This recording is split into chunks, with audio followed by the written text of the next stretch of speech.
हमारे ब्रह्मांड में सब कुछ एक जगह से दूसरी जगह पे भाग रहा है। और क्या आपको पता है कि हमारी गैलेक्सी मिल्की वे भी किसी अज्ञात मंजिल की ओर बहुत ही तेज गति से बढ़ रही है। और इसलिए सवाल ये है कि हमारी गैलेक्सी आखिर जा कहाँ रही है। और यही ये सवाल है जिसने दशकों तक दुनिया भर के एस्ट्रोनॉट्स को उलझाए रखा। हमारी अपनी आकाशगंगा मिल्की वे अंतरिक्ष के अंधेरों में 22 लाख किलोमीटर पर आवर की स्पीड से गति कर रही है। जरा सोच के देखिए दोस्तों इस स्पीड को। इस स्पीड से मिल्की वे ब्रह्मांड में भाग रही है और ये स्पीड इतनी तेज है कि इसे सोचना भी मुश्किल है। और इस रफ्तार से हम जा कहाँ रहे हैं, तो यही तो सबसे बड़ा सवाल और रहस्य है। एक खास बात माइंड में रखने वाली ये दोस्तों कि हमारी ये यात्रा अकेली नहीं है। वास्तव में ये बहुत सारी अलग अलग गतियों का मिला जुला असर है। और इसे ऐसे समझिए जैसे हम एक नदी के बहाव में हो, और इस नदी के बहाव की तरह ही हम ब्रह्मांड में भी गति के बहाव में हैं। और हमारी इस गति की बहुत सारी परतें हैं। सबसे पहले हमारी पृथ्वी जो 1,08,000 पर आवर की स्पीड से हमारे सूरज का चक्कर लगाती है।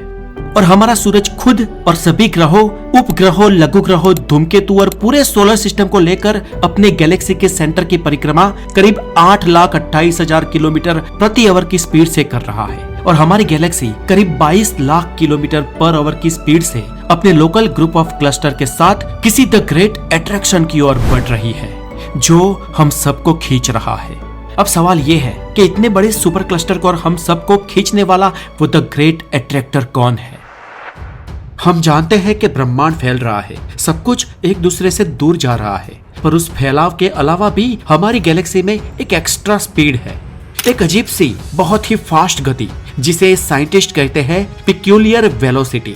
और ये देखकर लगता है कि मानो कोई बहुत बड़ी अनदेखी ताकत हमें अपनी ओर खींच रही हो। और सवाल यही है कि ये अनदेखा अदृश्य खिंचाव आ कहां से रहा है।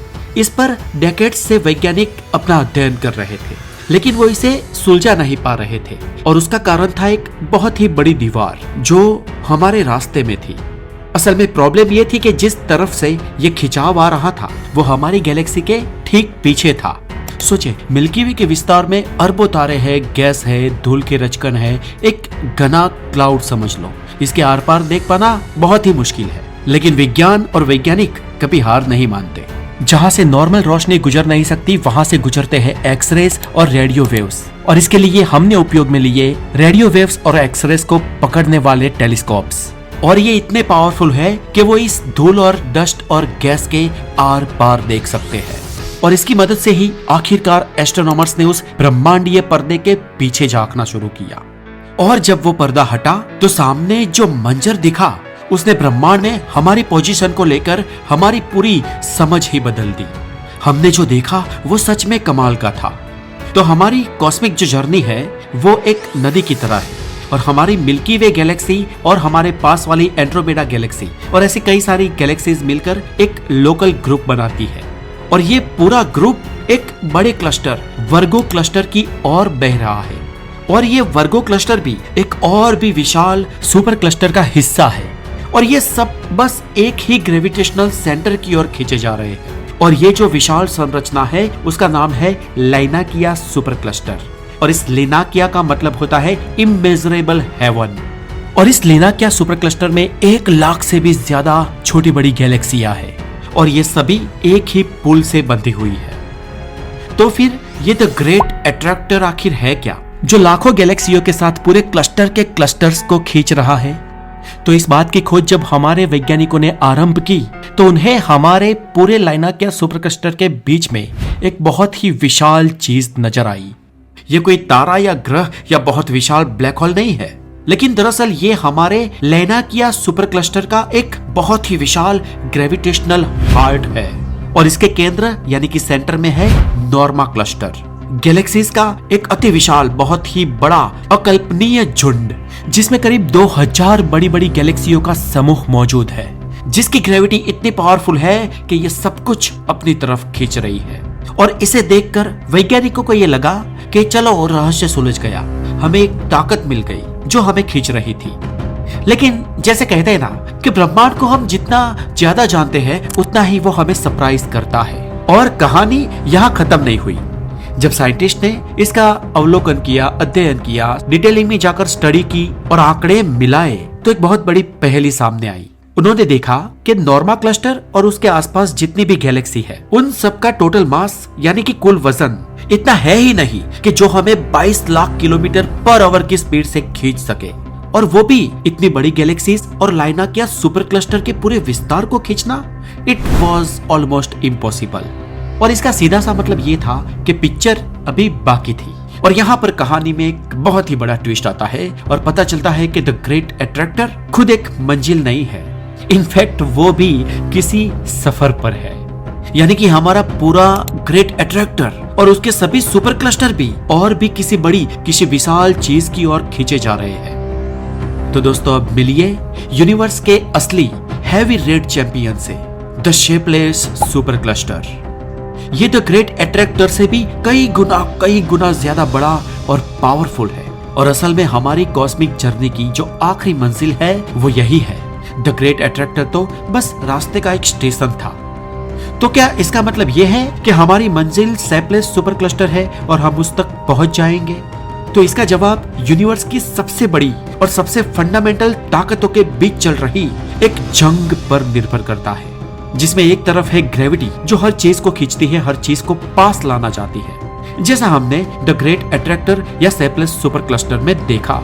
और दूसरी ओर है डार्क एनर्जी, एक ऐसी अनजान शक्ति जो ब्रह्मांड के पूरे स्पेस को ही स्ट्रेच कर रही है, उसे फैला रही है, उसका विस्तार कर रही है और हर चीज को एक दूसरे से दूर धकेल रही है। और यही कॉस्मिक हिस्ट्री का एक टर्निंग पॉइंट था।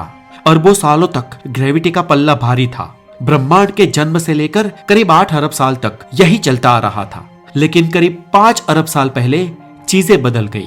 डार्क एनर्जी ने जोर पकड़ा, वो ग्रेविटी पर हावी हो गई और यूनिवर्स का फैलाव तेजी से बढ़ने लगा। और इस डार्क एनर्जी की जीत के नतीजे बहुत गहरे हैं। इसका मतलब है कि ये जो बड़े बड़े सुपर क्लस्टर्स हैं जो ब्रह्मांड को बनाते हैं और जिन्हें बनने में अरबों साल लगे, वो भी अब धीरे धीरे अलग हो जाएंगे, बिखर जाएंगे। और इसका सीधा सा मतलब ये है कि हम अपनी मंजिल तक कभी नहीं पहुंचेंगे। इनफैक्ट हमारी कोई मंजिल है ही नहीं, बस सफर ही हमारे नसीब में लिखा है। सफर कहाँ जा रहा है तो कहीं नहीं। तो हमारे अब आने वाले कल की तस्वीर कैसी होगी?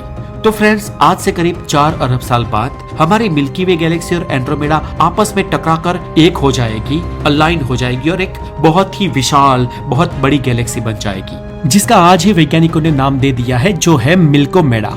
लेकिन उसके बाद बहुत लंबे समय के बाद डार्क एनर्जी का धक्का इतना मजबूत हो जाएगा कि हमारा सफर पहले धीमा होगा, फिर रुकेगा और फिर हम उल्टी दिशा में द ग्रेट अट्रैक्शन से दूर बहने लगेंगे। और आखिर में एक ऐसा वक्त आएगा जब बाकी सारी गैलेक्सीज एक दूसरे से इतनी दूर चली जाएगी कि वो हमारे आसमान से हमेशा के लिए गायब हो जाएगी।